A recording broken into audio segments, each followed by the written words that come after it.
My name is Aim. I am a grateful recovering alcoholic. I have recovered from a hopeless disease of mind and body. So that always satisfies both ends of the spectrum there. um, my sobriety date is December 24th, 2002. I have a sponsor and they have a sponsor. My sponsor is Jeff B. He is also my service sponsor, in addition to being my regular sponsor. Home group. I just switched to home groups because I found it more beneficial. So I switched it to the Three Legacies group, and now they are out of Arizona, and they are a virtual meeting that does relationships between the steps and the concepts and the traditions and the concepts. So all the formalities out and aside, starting my timing, God help me. Okay. So when I first got sober, let's go a little before sobriety. I was a wreck to live with.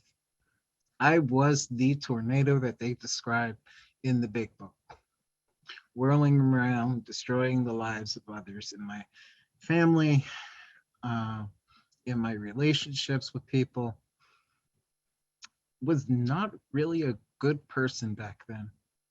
I thought I was, but the way that I conducted myself, the way that my anger would always seemingly get out of control at the most.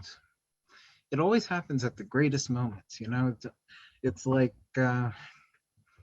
it's the same thing with our alcoholism that happens with my anger. It happened with both of them, which really makes for an interesting twist. You know, one of the things that sobriety has taught me is that life will continue to throw things my way. I've heard in some arenas people say you can't have a testimony without being tested. I'm not in those circles, but I do believe that saying to be true, that I have to be able to to have my sobriety reprove itself to my higher power. You know, my higher power will walk with me through whatever is out there together. But I have to be willing to do the work, and I have to be willing to be an example. The longer I stay sober, the more I either become an example of what to do or what not to do. And I have to be very careful and pay more mind the older I get in sobriety, time experience wise and age wise for that matter. What made me go on that particular night? Well, it wasn't because it wasn't because me and my family were having a great time. It was because there was literally disasters to be held. I survived over 30 years of domestic violence. And in my third year of sobriety, I had just turned 3. My father died the next month, and I could not put up with it. I couldn't deal with it because you don't get a choice when people die. You know, that happens, and the first thing that they'll tell, at least that they told me in AA, is that, you know, get a black suit, or back then a black dress, because I'm also trans. I am trans and non-binary both. And I have 4 years on testosterone, and I was transitioning Yeah, since about my ninth year sober. So I'm 19, so been transitioning for 10 years now. And I say that because there's not a lot of people that put out that part of their story. And in my belief, it needs to be shared about more often. But to give you an idea of where I came from, my sobriety was born in Wilmington, Delaware, and so was I. I moved at after that grand fight that was boiling in my head and my heart for over a month because my mother and stepfather just would not have anything to do with me, and they didn't think my father was worth mourning. Uh, like I said, I came from a very dysfunctional family, and the greatest thing that ever happened to me at that time in my sobriety was that uh, I surrendered to the police because I could have manipulated them like I usually did, gotten out of it, just by saying I was going to hurt myself once more. But I chose not to do that this time because I took the guidance of what people had said to me in the rooms, and they said, do something different. If you don't like the result, do something different. And so I did something different, and I owned up to my responsibilities, and I owned up to my actions, which was a completely new thing for me. And I went to prison for 6 months and got out on time served. And after I completed my probation, I moved to Delaware, from Delaware to Erie, PA. And then I would move around 13 years sober to Pittsburgh because I got struck by black mold. I had endured lupus, SLE, Sjogren's, a few other autoimmune diseases, and God decided to kick my butt out of Erie and put me in Pittsburgh. I believe in blooming where you're planted.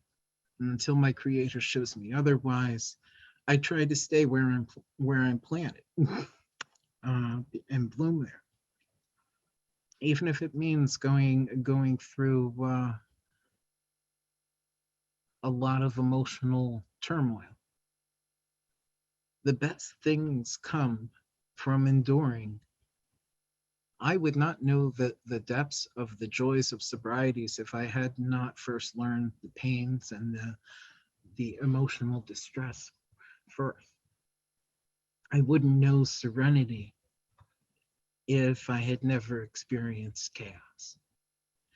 Serenity was so foreign to me when I got sober. When I moved to Erie, the only person I had to blame was me because I was the only one in the apartment. So all this chaos that was whirling in my head, I was like, oh my God, you know, and there's nobody else to blame because my mother's not here, my stepfather's not here, and the only one that goes in and out of the apartment is me.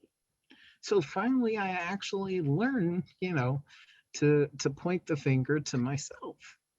And it wasn't so much a thing of pointing fingers as it was being able to take responsibility for my actions and my behaviors and my emotions. And emotional sobriety, it's a huge, huge thing. You can they used to say back in the day to me, if you have a horse thief and the horse thief gets drunk, then the horse thief sobers up. What do you have? A sober horse thief, because they haven't changed their actions, haven't changed their behaviors. The idea is to go from a horse thief to somebody that doesn't steal, not just sober up. Sobering up is great, but if you don't get the emotional sobriety that goes along with sobriety, ideally, because some of us are sicker than others, and the compassion that goes along with that, don't shut them down. Don't you know? Don't respond to them in anger. Respond to them with compassion and love. That's the only way that you can get through. I know this because I've done this.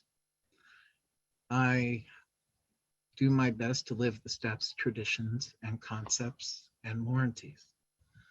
And if you don't know what some of those are, grab your fourth edition big book and look in the back, because that's where we keep all the good stuff in that book, is all the way in the back. We hide it purposely. It's all in the appendixes. Appendix 1 is the traditions.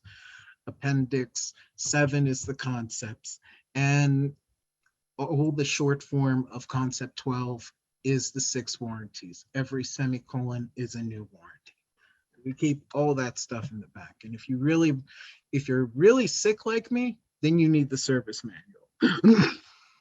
Because that's the only way that I got better. Was I'll tell you what was really stunning for me. My first 30 days of sobriety, someone grabbed me by the shoulder and said to me, "You're coming to the business meeting." I'm like, "What? I got 30 days. I ain't got nothing to offer whatever meeting you got."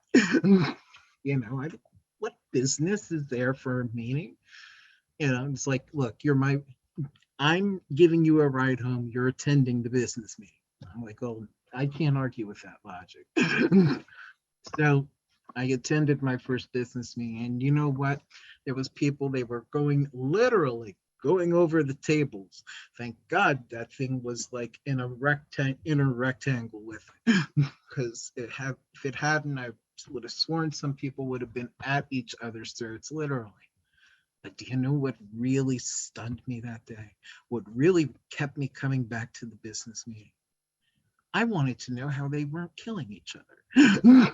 I wanted to know how they could argue, and at the end of the day, at the end of the meeting, we'd all go. They'd hug each other. They'd say the responsibility declaration and the serenity prayer, and they would hug each other.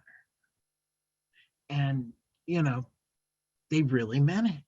And then some of us would go out to Denny's or to Howard Johnson's. God, that's going to show my age. Or to wherever, Crossroads in Delaware, or and we would talk and laugh, and they showed me, you don't have to take a resentment from any bad interaction and nurse it. You don't have to do that. You don't have to act this way. And I thought that was normal. I thought it was normal to take a resentment with you for days and weeks and months at a time, years. You know, no, they showed me a different way of living, not just through the steps, but through the traditions. Here, they took that practicing the principles in all their affairs stuff really seriously. And I wanted to know how they got that. And they said, well, then you've got to study the traditions. And soon enough, they had put me at 90 days into a tradition meeting. They also went over the table, I think, on that one literally.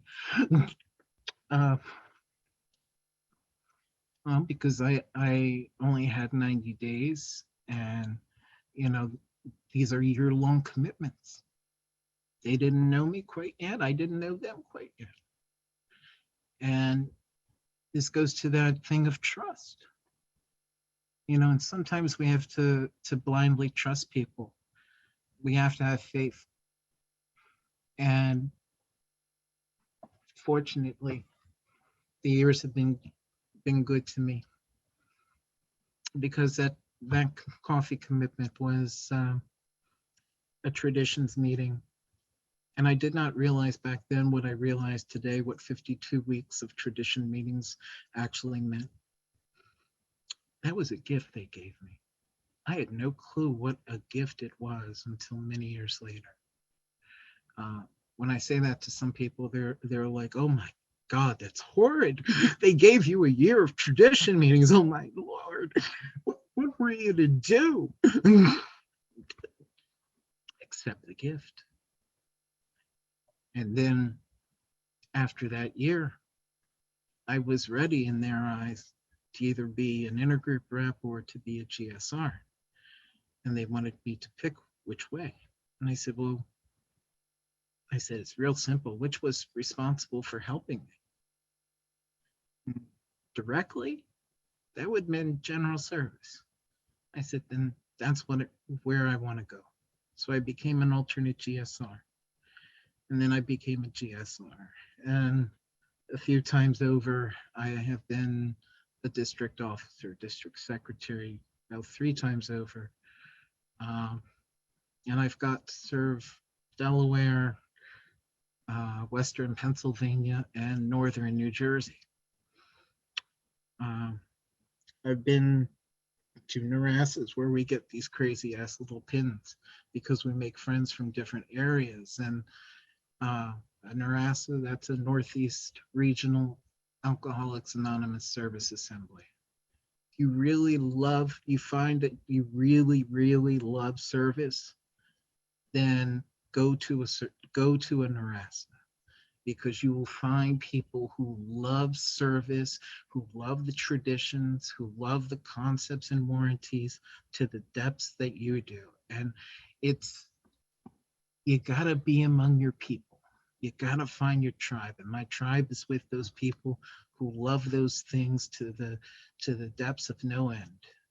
You know, um, some people will remain big book thumpers. Some people will go to the traditions and stay with just, the steps and traditions. This is your journey, you know, as much as it is my personal journey. And I got out of what I put into it. This came with a lot of work. There were only 4 years that I did not do a 4-step. And those were the most miserable 4 years of my sobriety. And why did that happen? Because the death of my mother, the death of my stepfather, the death of 2 people that were instrumental in my recovery, and a lot of the deaths of COVID happened in that 4-year time period. So it was a lot of loss that I did not want to deal with. When I came out on the other side of that and finally dealt with those things,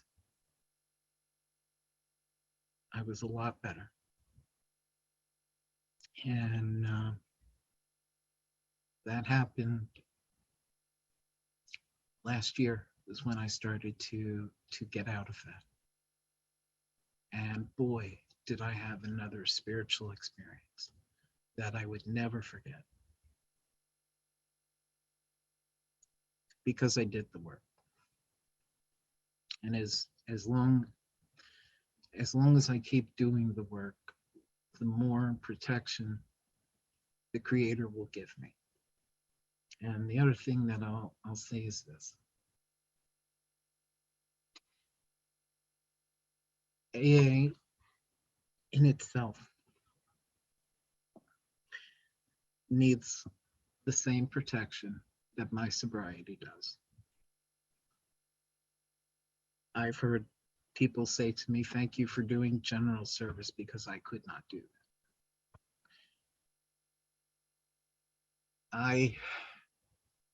I thank them, of course, but I also think to myself, it's because you won't let yourself do that. It's because you have a resistance to it. You're not allowing yourself. And by not allowing yourself the freedom to experience general service at least once, at least once, then you're denying AA a really great service because you've got contempt prior to investigation. That's separating you from AA. I'm thankful that at least I didn't have the contempt prior to investigation, that I jumped into AA general service and I loved it right from the beginning. But there are so many more people who could serve out there who don't. And I want to encourage all of you who are new and who have days, latch onto this thing. Get it for all it's worth. Try everything that's new. You know, if you don't like it once, gladly refund your misery. And thank you for letting me share.